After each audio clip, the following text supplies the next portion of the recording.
Olá, bom dia a todos. Meu nome é Daniel Borges Fialho, sou médico neurologista com residência médica e título de especialização em neurologia, membro titular da Academia Brasileira de Neurologia e com especialização em transtorno do espectro autista. Hoje vamos conversar sobre um tema extremamente importante, um tema que mexe com grande parte da população brasileira, a deficiência intelectual. A deficiência intelectual acomete cerca de 5 milhões de brasileiros. Então é um tema extremamente importante. Não é um tema exclusivo da neurologia infantil, porque infelizmente a deficiência intelectual não apresenta cura. Espero que vocês gostem do vídeo, então deixem seu like, se inscrevam no canal, compartilhem, deixem os seus comentários. É importante que cada vez mais as pessoas conheçam um pouco mais sobre a neurologia.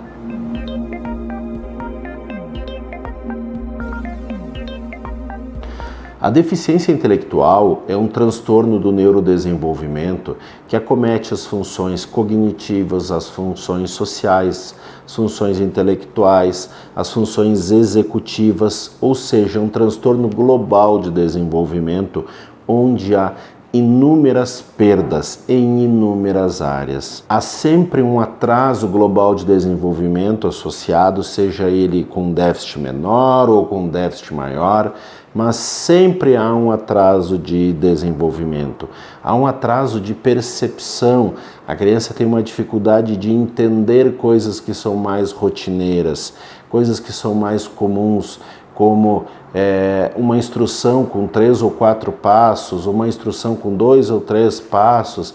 Então há essa maior dificuldade. Geralmente há uma hipotonia motora, ou seja, o tônus é um pouco mais flácido, há uma diminuição de força, pode-se assim sem dizer, mas é muito mais linkado ao tônus. Tônus é o estado de contração normal da musculatura. Há um músculo mais flácidozinho, há uma dependência maior.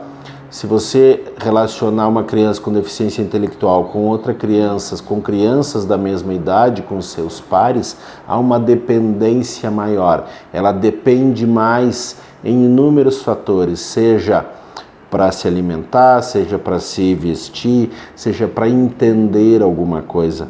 Ela tem uma dificuldade de abstrair, ela tem uma dificuldade de conceitualizar, ela tem uma dificuldade de generalizar todas as situações.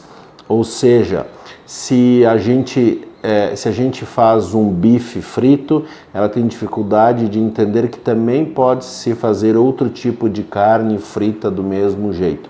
Essa é uma dificuldade de generalização. Ou seja, se eu faço determinada coisa de uma forma, pode ser que eu consiga fazer outra da mesma forma. Há sempre essa dificuldade maior em quem apresenta deficiência intelectual. A deficiência intelectual decorre de fatores genéticos, seja por síndromes genéticas, alterações cromossômicas, seja por defeitos do tubo neural, muitas vezes que ocorrem ao nascimento, seja por fatores pós-nascimento, como AVCs ou meningites, ou tumores, ressecção de tumores em determinadas áreas pode levar a um quadro de deficiência intelectual. A inteligência é quando a gente consegue manejar o nosso dia a dia, quando a gente consegue entender, reagir. Socialmente também há essa inteligência social, onde a gente consegue entender como o mundo funciona. Isso basicamente é o que a gente conhece como inteligência. Como eu disse antes, a deficiência intelectual comete em torno de 2,5% das pessoas. Se considerarmos o Brasil com 200 milhões de pessoas, teremos em torno de 5 milhões de pessoas com deficiência intelectual. É uma condição extremamente prevalente, é uma condição extremamente importante. Dentre os fatores de risco mais comuns para a deficiência intelectual estão a prematuridade, as síndromes genéticas, como por exemplo a síndrome de Down, meningites, o alcoolismo materno, o uso de outras drogas ilícitas maternas Infelizmente, a baixa renda também, as famílias com baixa renda têm uma tendência maior à deficiência intelectual, que pode estar linkada como fatores como a desnutrição, utilização de álcool, né, que pode levar a um número maior de crianças com deficiência intelectual. Ainda há um grupo de cerca de 40% das crianças que têm deficiência intelectual, principalmente deficiência intelectual leve, onde nós não encontramos a causa desta deficiência intelectual. Mas isso é bem mais comum em crianças que têm deficiência intelectual leve. A apresentação típica da deficiência intelectual é o atraso de desenvolvimento neuromotor em todas as áreas, seja na área motora, na área de linguagem, na área social, na área cognitiva, na área afetiva. Há uma diminuição, um atraso de desenvolvimento e isso é extremamente comum. Nós separamos a deficiência intelectual em 4 categorias: deficiência intelectual leve, deficiência intelectual moderada, deficiência intelectual grave e deficiência intelectual profunda. A deficiência intelectual leve é a mais comum. Ela acomete geralmente em torno de 50% a 60% das deficiências intelectuais. É aquela criança que tem uma dificuldade na escola, tem uma dificuldade de aprendizagem em todas as matérias, aquilo que a gente chama de transtorno misto das habilidades escolares, ou seja, não é só em uma matéria, não é só em determinada circunstância, mas sim um atraso total na escola, mas um atraso que quando a criança tem um suporte maior, quando a criança tem um plano educacional individualizado, quando tem um professor auxiliar em sala de aula, ela consegue melhorar, ela consegue se adequar. Ela precisa de pouco auxílio. Uma criança que não é uma criança dependente, ela consegue ter uma vida sem auxílio, ela consegue viver sozinha, ela consegue se desenvolver em um determinado trabalho, certo? Então a deficiência intelectual leve, ela tem sempre um atraso menor, uma menor necessidade de auxílio e consegue, a criança, o adulto com deficiência intelectual consegue ter uma vida sem muita dependência. A deficiência intelectual moderada já há uma dependência maior, já são crianças que têm uma dificuldade até de relacionamento na escola com seus pares, são crianças que têm uma dificuldade muito grande de aprendizagem, que a despeito de todas as demandas, elas têm uma dificuldade muito grande de aprendizagem e têm uma dependência muito maior. Muitas vezes não conseguem morar sozinhas, muitas vezes vão depender de alguém sempre, para que alguma coisa aconteça. Mas ainda tem um certo grau de independência, conseguem de certa forma se relacionar com as pessoas, de certa forma elas têm um determinado aprendizado que pode ajudá-las a melhorar e ter uma independência maior na sua vida. Agora nós temos a deficiência intelectual grave e a deficiência intelectual profunda. A deficiência intelectual grave demanda um auxílio muito grande, é uma dependência muito grande, uma dependência alimentar, uma dependência para mudança de roupa, uma dependência onde a criança às vezes não consegue entender se está quente, se está frio. Há sempre uma dependência. Essa criança tem uma dificuldade extrema na escola, muitas vezes não conseguem aprender, mesmo a despeito de todas as demandas que são feitas. Na deficiência intelectual profunda, há uma dependência tão grande, tamanha, que nós enxergamos que a criança jamais conseguirá ter uma vida sem auxílio de alguém, porque ela depende inclusive para se alimentar. Muitas vezes nós temos que ir dando alimentação na sua boca, porque ela não consegue fazer a alimentação sozinha. Ela tem uma dificuldade motora extrema. Então a deficiência intelectual profunda é o grau maior de deficiência intelectual. Geralmente são crianças sindrômicas que dependem e demandam muito auxílio. O diagnóstico de deficiência intelectual, ele demanda sempre um atraso neuropsicomotor, um atraso intelectual para a sua idade, uma diminuição de adaptação às situações do seu dia a dia, certo? E deve iniciar antes dos 18 meses de idade. Tá? Então, a deficiência intelectual ela começa muito cedo a se manifestar.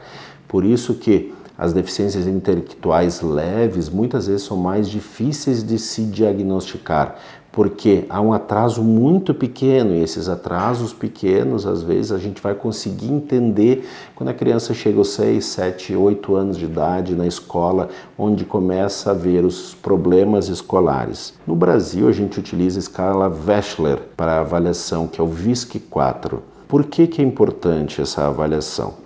Essa avaliação é importante para que a gente quantifique essa deficiência, principalmente nas deficiências leves, moderadas, até nas graves. Quando há uma deficiência intelectual profunda, a gente já enxerga essa deficiência intelectual sem que se precise de uma escala para se quantificar. Mas é muito importante essa avaliação. Esse teste psicométrico que a gente utiliza, que é a escala Wechsler, a escala VISC-4, que a gente utiliza de crianças dos 6 anos até os 16 anos, mais ou menos, ela tem como normalidade uma graduação entre 80 e 120 e uma anormalidade em crianças com essa escala, ou seja, com QI total menor do que 70. É muito importante que a gente entenda o tempo dessa avaliação. Não pode ser feito antes de completar 6 anos de idade. Sempre é melhor que a gente estenda um pouquinho e peça depois dos 6 anos e meio, dos 7 anos de idade, para a gente ter certeza da maior fidedignidade desse resultado. O QI total é formado pela compreensão verbal, pela memória operacional, pela organização, pela compreensão. Tudo isso leva a essa formação desse QI total, que é avaliado pela escala Wechsler, pela escala VISC-4. Por isso a importância desta avaliação. E depois de feita essa avaliação, as crianças com deficiência intelectual devem ter um suporte maior, devem ter professor auxiliar em sala de aula, devem ter um plano de educação individualizado, devem ter avaliação e acompanhamento psicológico, vão precisar muitas vezes de avaliação, de acompanhamento de terapeuta ocupacional, de fonoaudiologista, para que se consiga diminuir os danos, para que se consiga melhorar intelectualmente, socialmente e emocionalmente essa criança, para que ela se torne um adulto mais funcional. Quando a gente fala de deficiência intelectual, a gente fala de funcionalidade, certo? Aprender ao máximo na escola, melhorar socialmente as coisas, fazer com que ela se torne uma criança que tenha uma maior abstração, uma menor dependência, que consiga uma melhor generalização no seu dia a dia.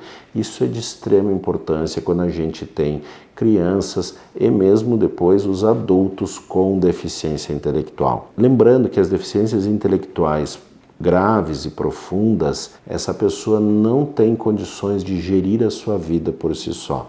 Vão demandar de alguém que faça esse gerenciamento por elas, de um tutor, de um curador, eu não sei o nome técnico, mas que auxiliem essas pessoas no seu dia a dia, seja mesmo auxiliando dentro de casa, como auxiliando fora de casa. Então, é muito importante as adaptações curriculares, as adaptações sociais, é muito importante a inclusão escolar e social das pessoas que têm deficiência intelectual. Nós, enquanto sociedade, devemos estender a mão e ajudar nesse processo de inclusão escolar e nesse processo de inclusão social. Espero que eu tenha levado a vocês um pouco mais de conhecimento sobre a deficiência intelectual.